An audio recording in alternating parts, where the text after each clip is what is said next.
In this video, I'm going to show you how to see your old call history on iPhone. So let's get started.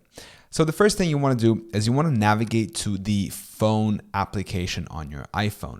And then here, you're going to have your recents. Now, these are all of the calls that you have done recently. However, the problem is that these are only limited to the last 100 calls that you have done.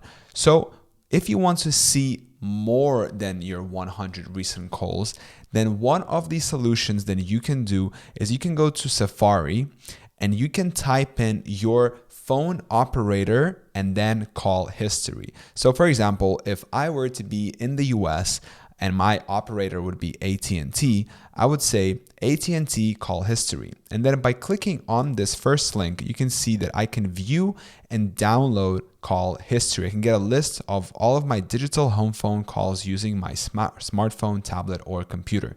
And so here are the instructions. And all I simply need to do is just log in into AT&T application, and then I'll be able to download my whole call history on iPhone. I hope this was helpful. Thank you for watching this video.